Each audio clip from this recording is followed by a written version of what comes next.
should I got them vaccinated? Should I go to the GP? Or should I go to the pharmacy?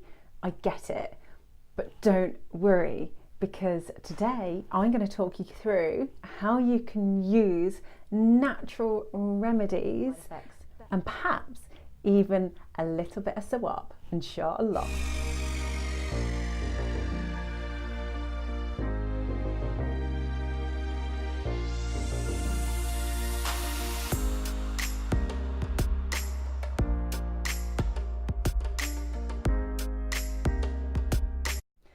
Hi, I'm Erin, the founder of Salsi, a skincare brand that combines nature and faith. So if you're new to our channel, where have you been? We've been open 2 weeks maybe. And for those who are returning, Salam alaikum, my friends. And if you share those same passions, then subscribe. We post videos every single week, so you don't want to miss out. Press subscribe, that little bell next to it, and you'll be notified as and when we update a new video. So if you're bringing your good intentions and good vibes, then come and join our newfound community. Do you want genuine results with little side effects, if any, and also, where possible, achieve that from prophetic medicine? If so, then don't go anywhere. Sit comfortably, because I have brought this video forward because recently my little boy, a toddler, has had chickenpox, and he's my first. So it's the first time I've encountered chickenpox and how to manage that.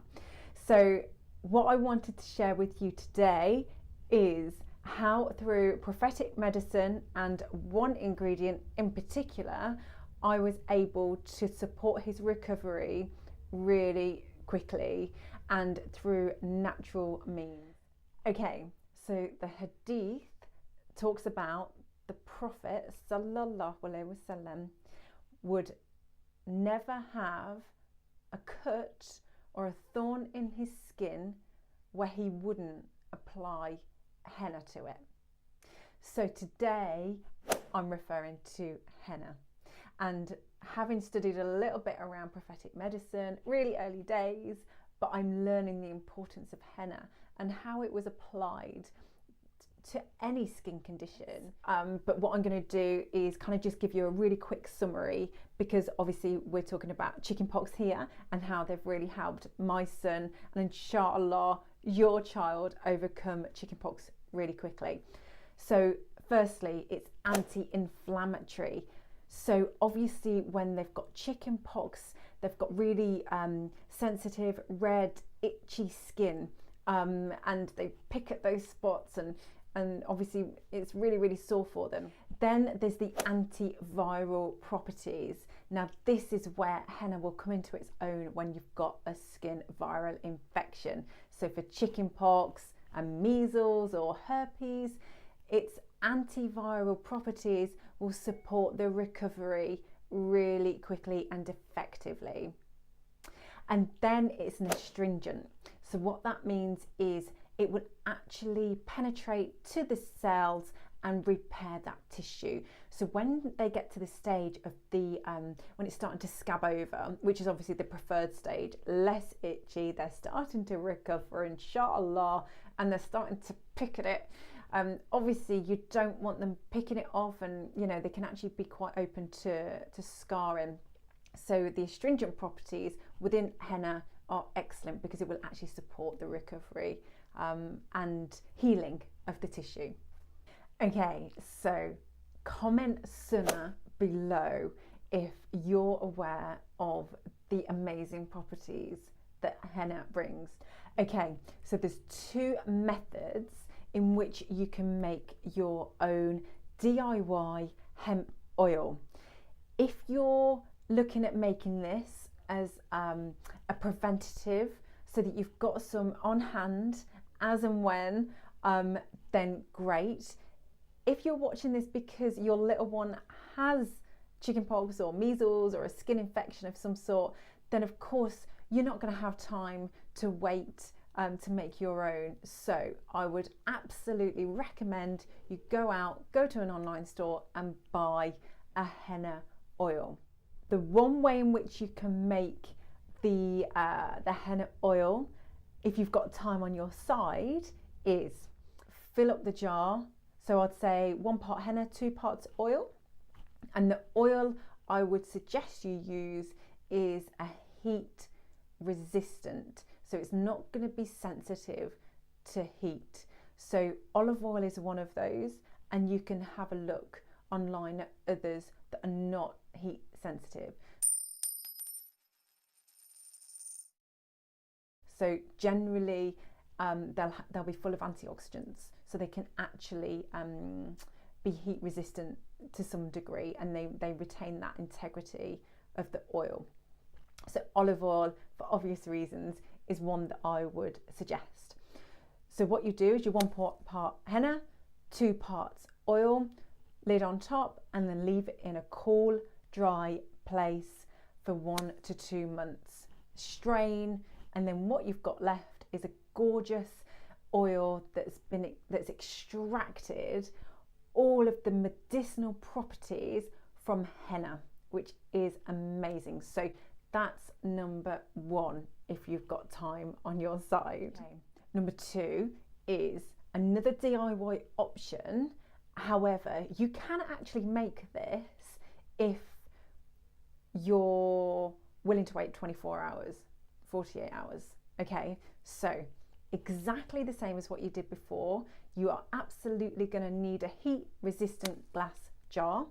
Okay, so put the same ratios in, so 1 part henna leaves and stems, and 2 parts heat stable oil. Per se, you can actually just use a pan of boiling water, and then you can place the glass jar in there, and then leave it on a really low heat for 2 to 3 hours, and then take it off the heat for an hour.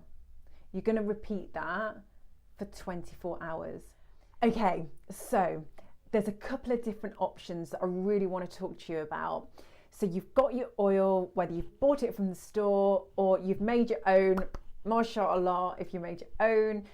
I actually had some on hand because we made some originally for Salsi, because our first product was actually going to be a henna balm, and I really want to share it with you. So we had the henna oil that I just told you how to make, and then we added a wax, so it was more of a balm consistency and much easier to apply. So you can use a rice bran wax, or you can use a beeswax. There's so many different options out there. So you could always mix it with a small amount of wax to get that kind of balm consistency. And as I say, it's much easier to apply. So now you've got your balm or your oil, whichever your preference is. So what we did is we applied it twice a day. So in the morning, I would get some of the balm and just put it all over his spots, including his scalp, because that's a really, really tender place. And they're always scratching their head. So I would apply it all over where he was itching and where there was redness, inflammation, and obviously the spots. And then I would do it in the evening. So I also gave him a bath.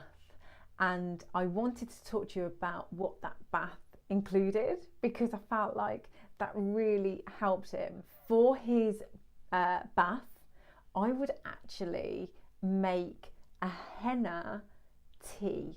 So I'd make it in the evening, and this is as per the prophetic medicine.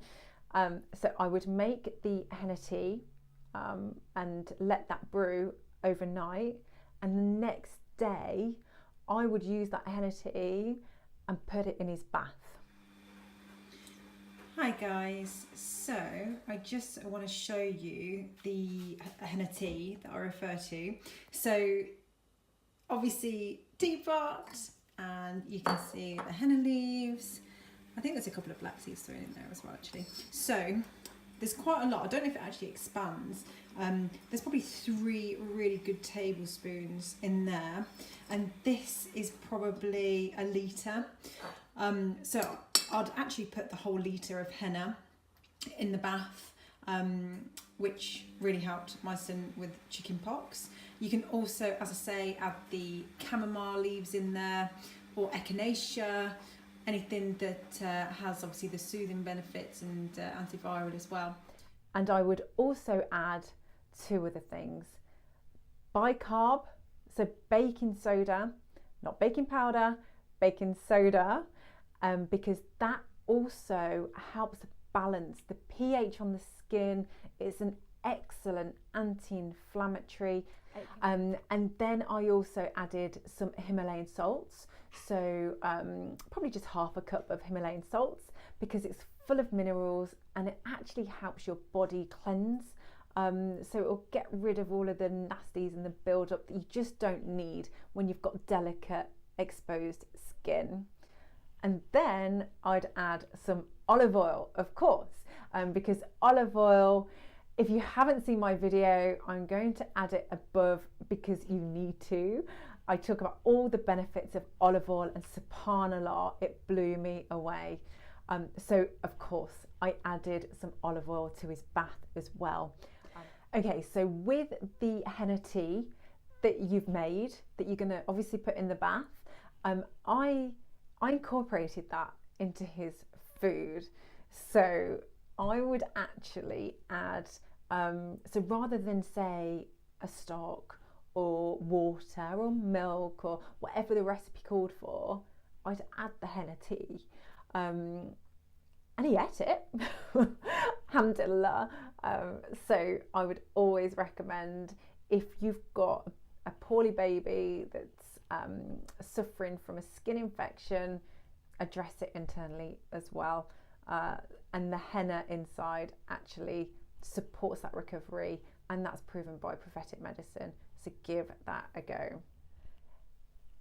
There's 3 other points that I really wanted to mention, because I feel like there's definitely an opportunity to help inside out, as I say. And for me, I kind of went all out to try and help him recover really quickly from chickenpox. And I really want to share those 3 things with you. So number 1, I actually gave my son kefir. Now he has this every day anyway. I make raw milk kefir, which is full of nutrients and is packed full of a lot of the nutrients that we don't get elsewhere. Look into it, you'll be amazed. But it has to be the raw milk kefir that really brings those additional benefits. Number 2 is actually the trusted black seed. Every night his dad would apply black seed, and of course diluted in a little bit of olive oil, onto his scalp and his face where he was really itchy. And also the final point was honey.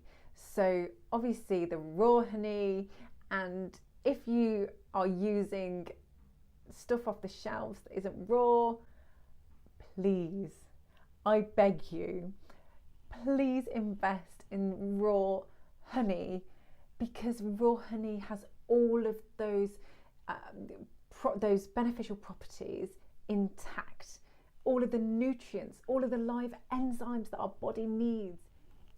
Okay, so now you know the hadith and how it's supported by prophetic medicine, henna as an ingredient and those wonderful medicinal properties, how to make your own balm or oil, how to use it and apply it, and different ways in which you can also support inside out.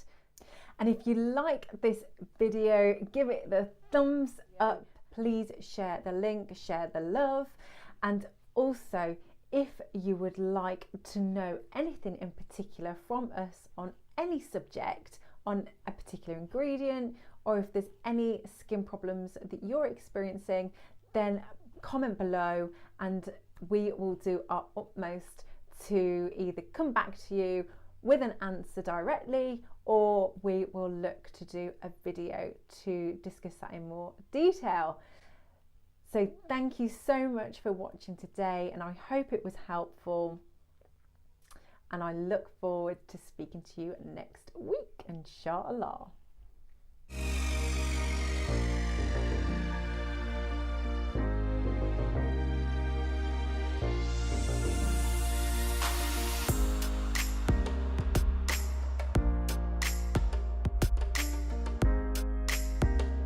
Do you want genuine results with near